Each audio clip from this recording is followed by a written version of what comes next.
Once we know that the occupation is illegal and we know that it's subject to international condemnation and it's very costly in terms of lives and money, then we have to ask why Israel continues to maintain the occupation. And the reason is because it intends to annex the territories eventually. For decades, Israel has been colonizing Palestinian land by building settlements on that land. The settlements are in contravention of the Fourth Geneva Convention that forbids the transfer of population into land colonized by illegal force. The settlements are dotted throughout the Palestinian territories and are set up strategically, often on hilltops, to give Israel military control of the land and its natural resources, namely water. The settlements, together with the surrounding land that they have expropriated, control over 40% of the West Bank and Gaza Strip. The Israeli settlements are Jewish-only settlements, and they are linked together by a network of bypass roads that carve up the West Bank, restricting Palestinians' freedom of movement, and that simultaneously link the settlements to Israel proper. The strategic placement of the Israeli settlements and the bypass roads can be described as an Israeli matrix of control over the occupied territories. The purpose of the settlements, the purpose of the bypass roads, is in the end to create a web of control that will make Israel a permanent possessor of the territory, and the rights and interests and concerns of the indigenous people of the land, the Palestinians, the big majority, are not of interest here. Given that Israel's goal is eventual annexation of the occupied territories, the settlements, of course, are a means to attaining that goal, but they would appear to be threatening colonies if they were presented in their true light. So better to hide their identity, to sanitize the language that describes them. CNN sent out a memorandum to its staff in the Middle East. In future, Gilo is to be called a neighborhood. The Jewish neighborhood of Gilo on the outskirts of Jerusalem. The Israeli neighborhood Gilo. Gilo, a Jewish neighborhood in East Jerusalem. Now, there's a great deal of difference between a colony, which is what the settlement is, colon as the French say, and a neighborhood. A settlement, an Israeli settlement, is built for Jews and Jews only on Arab land, and it's illegal, against international law. A neighborhood is just a nice, friendly place. This is southern Jerusalem, a quiet neighborhood. And while the only thing beating down on me right now is the rain, bullets frequently rain in this area, which is the reason those Israeli tanks are right back there. So by pressuring journalists into changing the use of words, by making them alter their lexicon, by linguistically changing the narrative story, not only are the journalists kept in line, this is the language, this is the system of linguistics you must use, but it also successfully takes away from one side in the dispute, the Palestinians, the reasons why they act in the way they do, whether we approve of it or say that it's a wicked thing. When we look at the British press, which remains pretty independent of the Israeli public relations machine, you get a very different story about the settlements. They emphasize both the illegality and their vital importance in the conflict. They look like ordinary Israeli neighborhoods, suburban, modern and comfortable. But the Jewish settlements in the occupied West Bank and Gaza Strip are now the key issue in the conflict between the Palestinians and the Israelis. There are something like 200,000 Israelis living on land captured from the Palestinians in the war of 1967. The government knows it's under intense pressure to stop expanding the settlements, which are illegal under international law.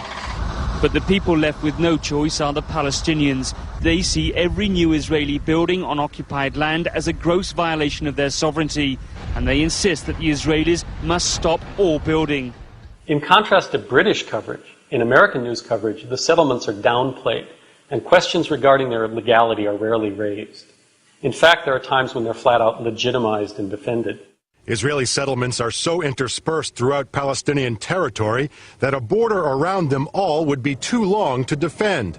And evacuating Jewish settlements, even those deep inside the territories, is politically impossible, at least for now. What American reports tend to obscure is the fact that the Israeli government has promoted the settlements as part of a strategy. The right is in government and armed with bulldozers, expanding in the West Bank and Gaza, staking a claim to the land, making space for new immigrants whose numbers are meant to counter the fast-growing Arab population. The insertion of a large Israeli population in certain areas gives the Israeli government a rationalization for refusing to relinquish control. The settlements are illegitimate by international law. But what's worse is that many of the occupants of the settlements, their founders and people who live there today, are very aggressive toward Palestinians.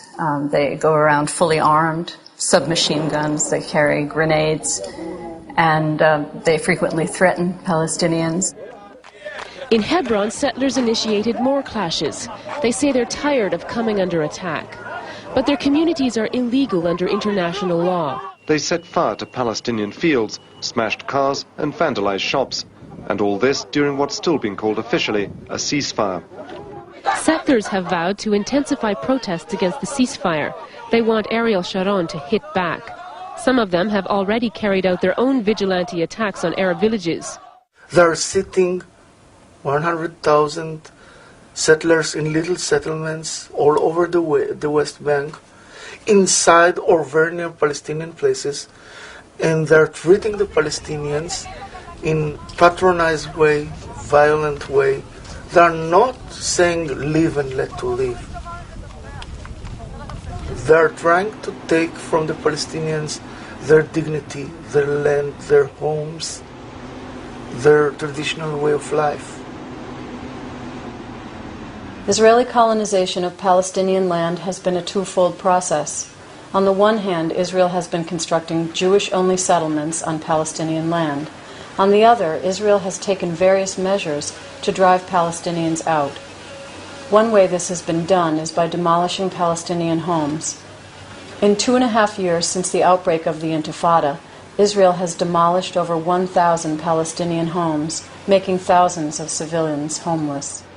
It's a large-scale process of demolishing the homes of Palestinians in order to effect what Israel is largely about, which is controlling the territory, making life uncomfortable for the Palestinians, making Palestinians leave their homes on the West Bank.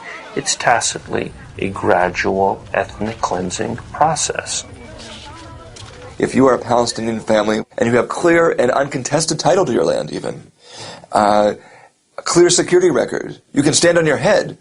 And in most cases, you're not going to get a legal building permit. Then you build, if you go ahead and have to build in any case, for demographic reasons, what have you, you build an illegal home, and it's subject to demolition.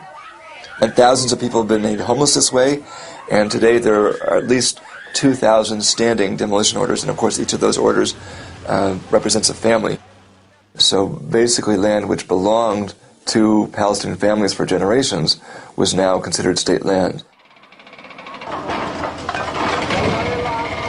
This was home to 15 people, 11 of them children. Too much for Ziad al-Hirbawi to take. He helped build the house with his own bare hands. This is the baby's food, a relative says. Israel, what are you doing? It was making a family homeless. They had no permit to build, but for Palestinians in Jerusalem, permits are almost impossible to get. If you watch American coverage, Israel's demolition of Palestinian homes is presented as simply enforcement of the law. What we don't see is how the law is unequally applied in order to steal Palestinian land. Israeli bulldozers demolished 2 Palestinian homes under construction in East Jerusalem. Israelis said the owner had no building permit. In Gaza today, the demolition of Palestinian homes is done on the excuse that they're not legal, that they don't have permits to be built, when in reality this is a way of clearing Palestinians from the land, making it impossible for them to live there, pushing more and more of them off in order to be able to claim the land for Israel.